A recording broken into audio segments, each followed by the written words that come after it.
WhatsApp guys. आज की इस वीडियो में मैं आपको ऐसे सीक्रेट्स बताने वाला हूँ पाइथन के टॉप 7 जो पेपर के दौरान आपको लगेगा कि ऐसे सीक्रेट्स अगर मुझे ना पता होते तो मेरा क्या ही होता। तो मैं आपको वो चीज़ें बताऊंगा जो आपको शायद बेसिक्स लग सकती है, लेकिन अगर ये चीज़ आपको ना पता हुई तो पेपर के दौरान आप जब कोड लिखोगे तो आप बहुत ज़्यादा अपना समय बर्बाद करोगे ऐसी चीज़ें लिखने में जो शायद आपको नहीं लिखनी होती। तो शुरू करते हैं इस पाइथन की वीडियो को, जिसमें मैं आपको टॉप 7 ऐसे सीक्रेट्स बताने वाला हूँ जो आपके पेपर में बहुत काम आएंगे। तो मैं सबसे पहले यहाँ पे एक फाइल बना लूँगा, उसका मैं नाम रखूँगा secrets.py। तो सबसे पहले बात कर देते हैं ईवेल स्टेटमेंट। ईवेल क्या होता है दोस्तों? जब आप एक इनपुट लेते हो, फॉर एग्जाम्पल मैं यहाँ पे लूँगा a equals to int input enter number. अब यहाँ मुझे ये एरर आ रही है क्योंकि ये मैंने नाम सही नहीं लिया है। ये नाम मैं इस्तेमाल नहीं कर सकता, मैं इस नाम से बना दूँगा, कोई दिक्कत नहीं हुई। हाँ, तो एंटर अ नंबर। अब मैं अगर इस कोड को रन करूँ तो यहाँ पे ये मेरे से एक नंबर मांगेगा। मैंने 12 दिया तो ये ठीक ठाक एग्जीक्यूट हो गया। अगर मान लो मैं इसको देता 12.3 तो क्या होता? एरर आ गई। एरर क्यों आई? क्योंकि इसको एक इंटीजर चाहिए था। इंटीजर बनाने के लिए इसमें सारे के सारे जो स्ट्रिंग में जो जितने भी कैरेक्टर्स हैं ना, वो या तो 1 या डिजिट होनी चाहिए, इतनी सी बात है, सिंपल। लेकिन जब मैंने इसको 12.3 दिया तो इसमें एक जो पॉइंट था ना, ये कोई भी डिजिट नहीं थी, तो इसने मेरे को एरर दे दी। मान लो आप को ये एरर फिक्स करनी है अपने कोड में, तो आप ईवेल का स्टेटमेंट का इस्तेमाल कर सकते हो। अब इसमें ये आपको हो सकता है दिक्कत आए कि इसमें टाइप का, अगर मैं रन करूँ और उसके बाद 12.3 लिखूँ तो कोई एरर नहीं आएगी। लेकिन अगर मैं प्रिंट कराऊँ 12.3 लिखूँ तो ये 12.3 प्रिंट कर रहा है। अब एक ऐसा हो सकता है कि मुझे यहाँ पे इंटीजर चाहिए हो लेकिन मेरे को फ्लोट मिल जाए, तो मैं उसको कैसे चेक करके फिक्स कर सकता हूँ? तो वो है दूसरा सीक्रेट, टाइप। टाइप एक ऐसा मेथड होता है जिससे कि आप किसी भी डेटा टाइप का टाइप पता कर सकते हो।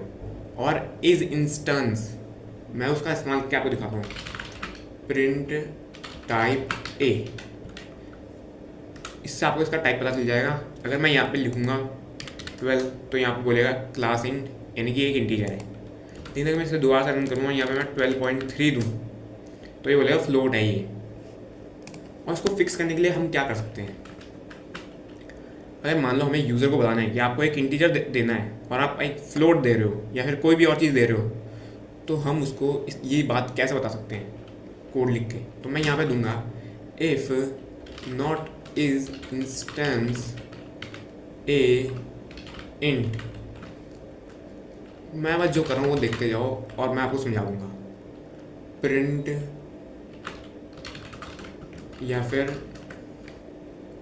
प्रिंट ही करते हैं, प्रिंट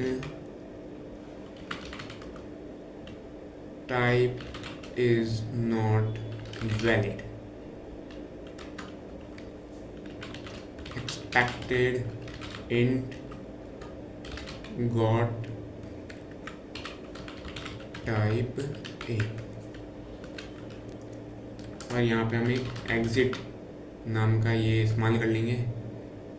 इससे क्या होगा, मान लो अगर मैंने यहाँ पे इंटीजर नहीं दिया, मैं आप आपको समझाता हूँ। इस इंस्टेंस क्या करता है, ये देखता है कि जो इन दोनों का टाइप है ए और इंट दोनों सेम है कि नहीं है। अब इंट का क्या टाइप है? इंट का इंटी टाइप होता है। यहाँ पे आप फ्लोट भी दे सकते थे अगर आपको फ्लोट की ज़रूरत होती। यहाँ पे आप स्ट्रिंग भी दे सकते थे अगर आपको स्ट्रिंग की ज़रूरत होती। यहाँ पे आप कोई भी डेटा टाइप दे सकते थे जिसकी आपको ज़रूरत होती है। अपनी कोई कस्टम क्लास भी दे सकते थे। कस्टम क्लास के बारे में भी बात नहीं करेंगे। नॉट क्यों लगाया? क्योंकि हम ये चेक करें कि वो है या नहीं है। अगर है तो हमारे लिए कोई दिक्कत नहीं है तो ही तो हमारे लिए दिक्कत है, इसलिए हमने नॉट इस्तेमाल किया। उसके बाद हमने जो हमें प्रिंट करवाना है, लाइक आ डिफ़ॉल्ट मैसेज, वो हमने प्रिंट कराया। उसके बाद एग्जिट का इस्तेमाल करके हमने कोड को एग्जिट कर लिया कि इसके आगे कोड रन नहीं होना चाहिए। इसके आगे अगर कोड रन हुआ तो हमें एरर देखने को मिलेगी, जो कि शायद कन्वीनियंट ना लगे यूज़र को।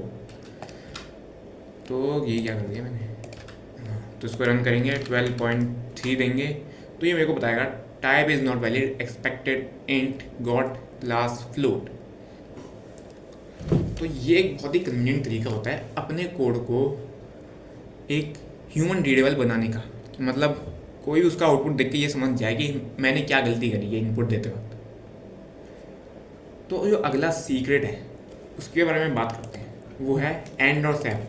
शायद आपको जो भी पढ़ा है वो इनके बारे में ना बताए कि जो हम प्रिंट स्टेटमेंट होती है उसमें एंड और सैप होता है। हो सकता है आपको पता है हो, या फिर हो सकता है ना बताया हो।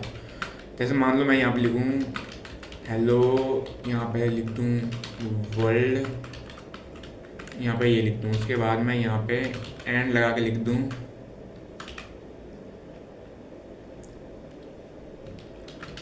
What is your name.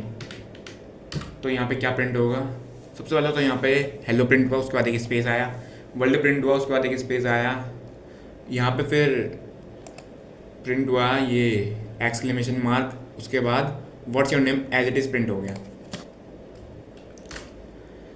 अब यहाँ पे गौर करने वाली बात ये है कि क्या अगर मैं दोबारा से कुछ प्रिंट कराऊँ तो उसका क्या होगा।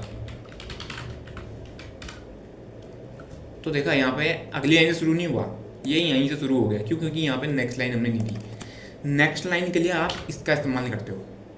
ये क्या होता है, ये बैक स्लैश एन होता है। इसका सिंपल यूज़ ये होता है कि ये नेक्स्ट लाइन को डिनोट करता है। हम इसे रन करेंगे तो ये इस तरीके से रन हुआ। और तो यहाँ पे एक और चीज़ होती है जो होती है बैक स्लैश टी, वो टैब को डिनोट करती है। बैक स्लैश आर आपको लाइन के वापस स्टार्टिंग में ले जाएगा। मतलब इस कोड में क्या हुआ, पहले इसने हेलो वर्ल्ड करते हुए इसने प्रिंट किया जैसा तैसा, उसके बाद वो वापस स्टार्टिंग में चला गया उसी लाइन के। मतलब जब आप चाहते हो कि आप एक ऐसा एनिमेशन बनाओ कि प्रिंट हो रही है स्क्रीन में, या फिर एक एनिमेशन बार जो किसी प्रोसेस को डिनोट कर रहा है जो ग्रेजुअली इंक्रीज हो रहा है, तो आप वहाँ पे ऐसी फंक्शनलिटी का इस्तेमाल करना चाहोगे। अब आ जाता है सैप। सैप क्या होता है? सैप से हम ये जो मैंने डिफ़ॉल्ट स्पेस की बात करी थी ना अपनी पिछली वीडियो में, और इस वीडियो में भी मैं बता रहा हूँ। बाय द वे ये डिफ़ॉल्ट स्पेस नहीं है, ये है डिफ़ॉल्ट स्पेस। और इधर भी एक डिफ़ॉल्ट स्पेस था, यहाँ पे जो एक्सक्लेमेशन मार्क हमें दिख रहा है क्योंकि हमने पहले प्रिंट कराया था। यहाँ पे जो डिफ़ॉल्ट स्पेस है इसको हम बदल सकते हैं यहाँ पे सैप की मदद से। सैप की मदद से हम बात लगा सकते हैं। क्या हुआ, प्रिंट हुआ नहीं है, एक सेकंड, कोई दिक्कत हो गई क्या? प्रिंट क्यों नहीं हुआ? मैं फिर से प्रिंट करता हूँ, कुछ भी नहीं दिख रहा यार मेरे को। प्रिंट होता हुआ क्यों नहीं दिख रहा? क्या दिक्कत हुई? कुछ तो प्रॉब्लम है। हाँ समझ में आ गया, ये मैंने यहीं छोड़ दिया ना। तो हेलो वर्ल्ड प्रिंट हुआ, कैसे प्रिंट हुआ? हेलो ये हाइफन, उसके बाद वर्ल्ड हाइफन एक्सक्लेमेशन मार्क, उसके बाद व्हाट इज़ योर नेम। गौर करने वाली बात यह है, हम यहाँ पे सिर्फ एक ही कैरेक्टर का नहीं, यहाँ पे हम स्पेस डाल सकते हैं, उसके बाद एक और डाल सकते हैं, उसके बाद वन डाल सकते हैं, @ भी डाल सकते हैं, यहाँ पे हम ऐसी साइंस भी डाल सकते हैं यहाँ पे, और वो जैसे कि वैसे प्रिंट हो जाएंगे। अगर मैं यहाँ पे कुछ भी ना दूँ, मैं यहाँ पे कुछ भी ना दूँ तो क्या प्रिंट होगा? Hello world. फॉर एग्जाम्पल मान लो यहाँ पे मैं कोई और ही डेटा टाइप दे देता तो क्या होता? मान लो मैं 1 दे देता तो क्या होता? यहाँ पे एरर आती। इसको स्ट्रिंग चाहिए, कोई और चीज़ नहीं चाहिए। अगर मैं यहाँ पे नन देता तो क्या होता? यहाँ पे कोई दिक्कत नहीं आती। क्यों? क्योंकि नन क्या होता है? कुछ नहीं होता। अगर यहाँ पे हम कुछ भी नहीं देते तो भी यही होता। मतलब नन का जो केस होता है वो यही होता है कि आप जहाँ पे नन दोगे वहाँ पाइथन अज्यूम करेगा कि यहाँ कुछ नहीं है। अब अगले टॉपिक पे आते हैं, वो है while else loop. While else loop क्या होता है? पिछली बार एग्जाम में आया था, ये मिड टर्म के एग्जाम में आया था 11th के। व्हाइल, मैं यहाँ पे कोड लिखता हूँ i = 1 while i <10 print I else print hello world. तो मैंने यहाँ पे एक दिक्कत कर दी कि मैंने यहाँ पे 1 प्लस इक्वल्स टू आई नहीं लगाया, नहीं 1 आई प्लस इक्वल्स टू 1 नहीं लगाया। तो अब ये कोड रन हो गया और लास्ट में हेलो वर्ल्ड मिला। आप कहोगे कि इसमें क्या बात है, ये है क्या मतलब? तो मैंने यहाँ पे कोड लिखा, आई जो है 1 के बराबर कर दो, फिर जब तक आई 10 से छोटा हो तब तक इस कोड को रन करते रहो, और जब ये स्टेटमेंट गलत हो जाए ना तो एक बार इसको रन कर देना, प्रिंट हेलो वर्ल्ड। इसका मतलब ये है, सिंपल सी बात है। लेकिन क्या अंतर आ गया? मान लो मैं यहाँ पे ये नहीं लगाता, एल्स नहीं लगाता, तो भी तो यही होना था। आप कह सकते हो ये होना था। लेकिन अगर मैं मान लो यहाँ पे ब्रेक स्टेटमेंट का इस्तेमाल कर लेता किसी बात पे, मान लो इफ आई इक्वल टू 5, तो उस लूप को ब्रेक कर दो, तो यहाँ पे हेलो वर्ल्ड नहीं प्रिंट होता। और अगर मैंने इसे बिना एल्स लूप के करा होता, वाइल एल्स लूप के, तो यहाँ पे हेलो वर्ल्ड प्रिंट हो जाता। ये है इसमें अंतर।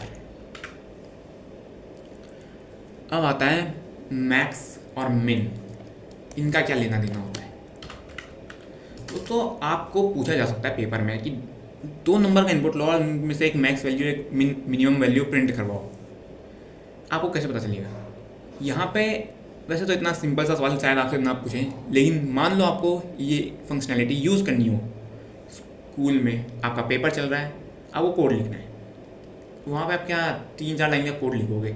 इससे भी अच्छा आप क्या कर सकते हो, मैं यहाँ पे 2 नंबर लूँगा, a इक्वल्स टू 1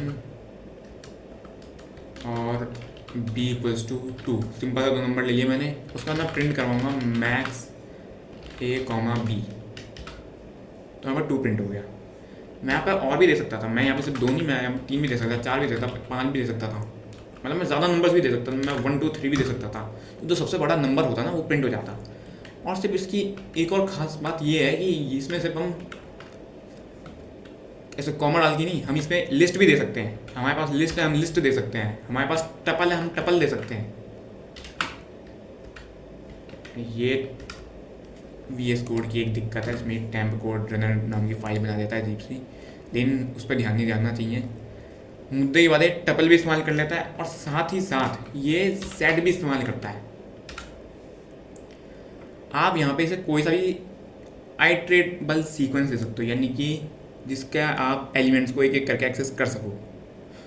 सेट के एलिमेंट्स को एक्सेस कर सकते हैं, लिस्ट के एलिमेंट को एक्सेस कर सकते हैं, टपल के एलिमेंट्स को एक्सेस कर सकते हैं। तो हमने इसको यूज़ कर पाए। यहाँ पे सेम केस में हम मिन का भी इस्तेमाल कर सकते हैं। कौन सी वैल्यू सबसे छोटी है, तो a सबसे छोटा था, वो 1 प्रिंट हो गया। अगर मैं यहाँ पे कंडीशन लगाता तो मेरे को इन 5 वैल्यूज़ के लिए कितना लंबा कोड लिखना पड़ता, कि मतलब मैं एक एक करके कोड लिखता जाता है, मेरे लिए दिक्कत हो जाती, पेपर के दौरान और भी दिक्कत हो जाती। इसने हमारी दिक्कत को बहुत ज़्यादा सुलझा दिया। इसको भी कमेंट बनाएंगे, अगली लाइन पे जाएंगे। और अब मैं बताता हूँ, और जो ऑपरेटर होता है उसकी स्पेशलिटी, जो भी होता है स्पेशलिटी, और ऑपरेटर की स्पेशलिटी। जो और ऑपरेटर होता है वो आपने, हो सकता है 11th में हो तो आपने पढ़ा हो कि और जो होता है वो 0 1 में काम करता है, लेकिन पाइथन में जो और ऑपरेटर होता है वो इतना सिंपल काम नहीं करता। वो आपको किस तरीके से मदद करता है, फॉर एग्ज़ाम्पल मैं यहाँ पे प्रिंट कर दूँ 0 और 1, तो यहाँ पे 1 प्रिंट हुआ। लेकिन अगर मैं यहाँ पे प्रिंट करता एक नल स्ट्रिंग होती और दूसरे में लिखा होता हेलो वर्ल्ड, तो आउटपुट क्या था? यहाँ पे हेलो वर्ल्ड आउटपुट आता। यहाँ पे अगर मान लो 0 होता तो भी हेलो वर्ल्ड आता, मान लो यहाँ पे 1 होता तो क्या होता? 1 आता। मतलब जो चीज़ पहले है ना और उसकी कोई वैल्यू है, मतलब 0 की कोई वैल्यू नहीं होती, नल स्ट्रिंग की कोई वैल्यू नहीं होती, नन टाइप की कोई वैल्यू नहीं होती, उन सबको ये इग्नोर मारता है। जिसकी कोई वैल्यू नहीं है उसको ये इग्नोर मारता है, जो उसके लिए 0 के बराबर है वो उसको ये इग्नोर मारेगा। और जो सबसे पहले आ जाएगा ऐसे गिनने में, उसको ये प्रिंट करने के लिए भेजेगा या फिर रिटर्न कर देगा। ये इस ऑपरेटर की खास बात होती है। Thank you so much guys for watching this video. I hope आपने इस वीडियो में भी कुछ नया सीखा होगा, और ये जो वीडियो है ना, ये सच में आपको बहुत काम आने वाली है। पेपर के दौरान आपको ये फंक्शनलिटी काफ़ी इस्तेमाल करनी पड़ेगी। Keep learning keep growing.